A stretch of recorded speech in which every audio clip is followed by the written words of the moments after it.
Welcome back to GoJo and Golic. It's time for Mic'd Up Monday, presented by Wrangler. Some choice sounds to discuss from around NFL Sunday. And guys, Dolphins defeated the Panthers 42-21, and Tyreek Hill showed out, okay? So he left the game with cramps at one point and still had 163 yards and a touchdown. So he has 150 receiving yards in a game for the 15th time in his career here.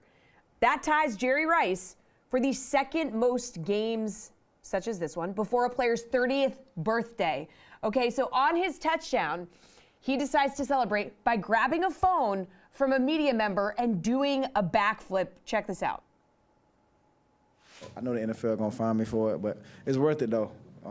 Just being able, to create memories I can look back on whenever I'm done playing is always, something I think of each and every time I play this game. So every time I step on the field, man, I'm gonna try to make it memorable. Okay, so the NFL you took down the video. You can still find it online if you want to, not an issue.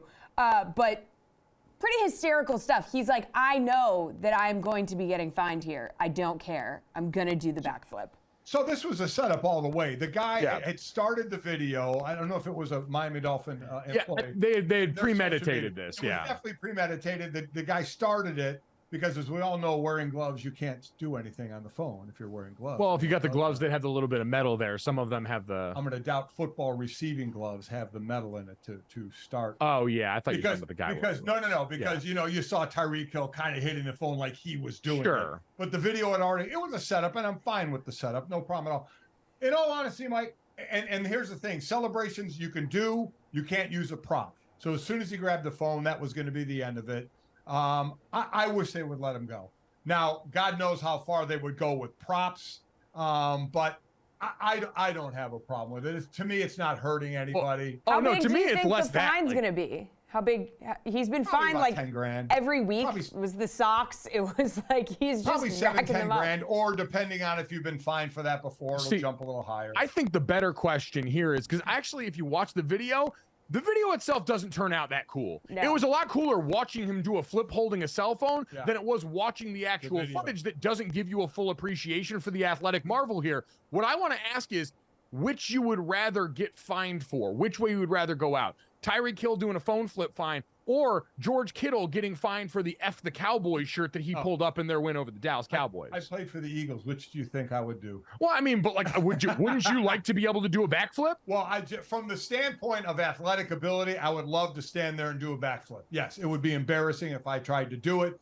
But to be able to hold up a shirt that says F Dallas when I was with the Eagles would have been awesome. See, that shirt was the objectively, Jesse, to me, cooler flex in terms of celebrations because of the context of the game. But if you're asking me which one I'd rather do, I would rather be able to do a backflip at all, let alone in football pads after I just scored a 40-yard touchdown. It did make me nervous, though. Like, it happened really quickly, and then it was over. But I was like, this is just like something that would happen is like Tyreek Hill does a backflip and like tears his ACL. Like, I was like, geez. You're right. We've seen guys celebrate before and come down and blow out their knee. Yes. We've seen players do it, kickers do it. It's been, we have. Here's the other thing. The bank account that you have to say, I'm going to do this and I know I'm going to get fined. I wouldn't be able to go home. Yeah. Oh, yeah. Face your mother. Yeah, they're nope. These guys are making a little bit different money than you did back in the day. Let's get to our next bit of sound here. Jesse, we had another London game this weekend. The Ravens beat the Titans over across the pond. It was an ugly game befitting both teams, but we had an interesting sight and sound on the plane ride home here for one of our first-class passengers. Yeah, so, Ravens taking down Tennessee in London, cross the pond. It's a long flight home, right? So Ravens defense knocked Tannehill out of the game in the third quarter, registered 6 sacks. It was good stuff. Marlon Humphrey had some fun on the flight home. Just look at what Roquan Smith is attempting to pretend he doesn't hear. You just got to watch the video. Check this out. There's no way he could be asleep this fast. Leads our defense. Wait, can you even hear me? We're just going to do this right here. Man, look, I'm thinking about football even in my sleep. It don't matter what's going on. Man, I'm going to get that. Okay, so Marlon Humphrey, one of our nation's premier internet trolls, one of the Yes. best follows in the NFL, was on his Instagram live videotaping Roquan Smith fake sleeping in first class on the way home after their game, trying to get a rise out of him here. Deb, my question is, how jealous are you that you weren't in the league long enough to see planes like this? They got the first class pods, beautiful moonlighting there, all the snacks and accoutrements, and Roquan Smith already locked in on to next week. So I went to London a couple of times. Now, back when I was playing, it was just for preseason games. Sure. So we were there. So we had planes that had that, but I hadn't been in the league long enough at that point. It was when I had first gotten to Philadelphia to get that.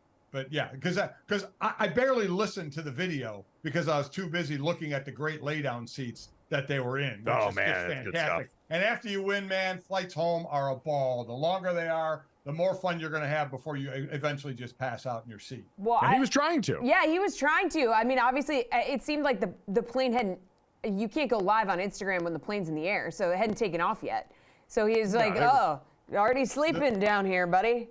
Well, and I mean, Marlon Humphrey, the worst kind of person on the plane, one who sees your headphones are on and still tries to have a conversation with you. That's like my car. You see someone tap and they ask you a question. I'm like, I put the headphones on for a reason. This is the international sign. I don't want to talk to anybody right now. So you blazing past that stop sign is a total no-no on the airplane. Teammates can do it. If you're on a regular flight and somebody you don't know picks off your headphones, then you're going to have issues. And I'll say again, one of the toughest things in the transition from the NFL to the real world was flights. Yes. Of what you could do on a charter flight with an NFL team. The amount of snacks that you got, how much you got fed was fantastic. I've been out of the game since '94 and I still miss all that. Charter flights and police escorts, the two things you have no idea how much you love until they are gone.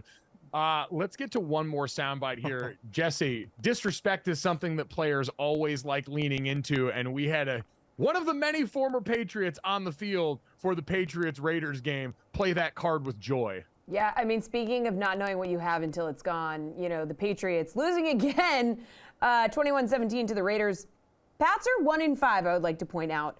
4 games under 500 for the first time since 2000. It's been a while. No one is happy with Bill at the moment, apparently not even the other team. So former Patriot, now Raider, Adam Butler, after the game said he felt disrespected that Bill Belichick didn't talk to him after the game. It did make me very upset that, Bill didn't even have the respect for me to say anything after the game. Not even congratulate me. You can, tell me, you look good or you don't look good, whatever. Kiss my ass, something. But he didn't say anything. So kind of felt, disrespected. Made me feel kind of, made me feel bad. And I know Coach Belichick has bigger things to worry about. Obviously, they're going through a tough time. But I mean, say a wave, like something, but nothing. This could not be more ridiculous because Bill Belichick isn't speaking to anyone. I mean, he's just having the absolute worst year of his career. The media's blowing up about, should he be fired? And Adam Butler's like, he didn't even say hi to me after we beat them. And Adam Butler was serious. I didn't know if he was joking or not for a second, and he seemed actually serious. I agree. I thought this was going to be tongue-in-cheek, we just beat him, and he didn't even say hi to me. He was. Because there were a number. You had Jimmy Garoppolo, Brian Hoyer, Jacoby Myers, you had a number of former Patriots. And I wouldn't think 2 seconds about that. Bill barely says anything anyway, and the position Bill is in right now and how bad that team is, and to say he didn't talk to me, I'm with you. I thought he was going to be goofing around about it, but he did seem serious. It is a good reminder of the confidence, the internal motivation that athletes have to succeed at this level, to believe so much in themselves and that they are worthy of all these things, to go out there and succeed. Adam Butler, by the way, had a sack in this game and a couple of tackles, a great Kamehameha celebration in the middle of that I really enjoyed. And he believed, hey, I'm out here balling, doing my thing. I was balling for them. Why isn't Bill showing me the love that I deserve? Go off, young king. Here's what we need. In Bill's presser this coming week, one of the questions, this is what Adam Butler had to say about you not saying hi to him, just to see what Bill's response would be.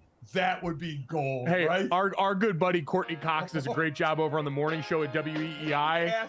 I mean, she asked him the Taylor Swift question the other week. Courtney, balls in your court on making that one happen on an uncomfortable morning in New England.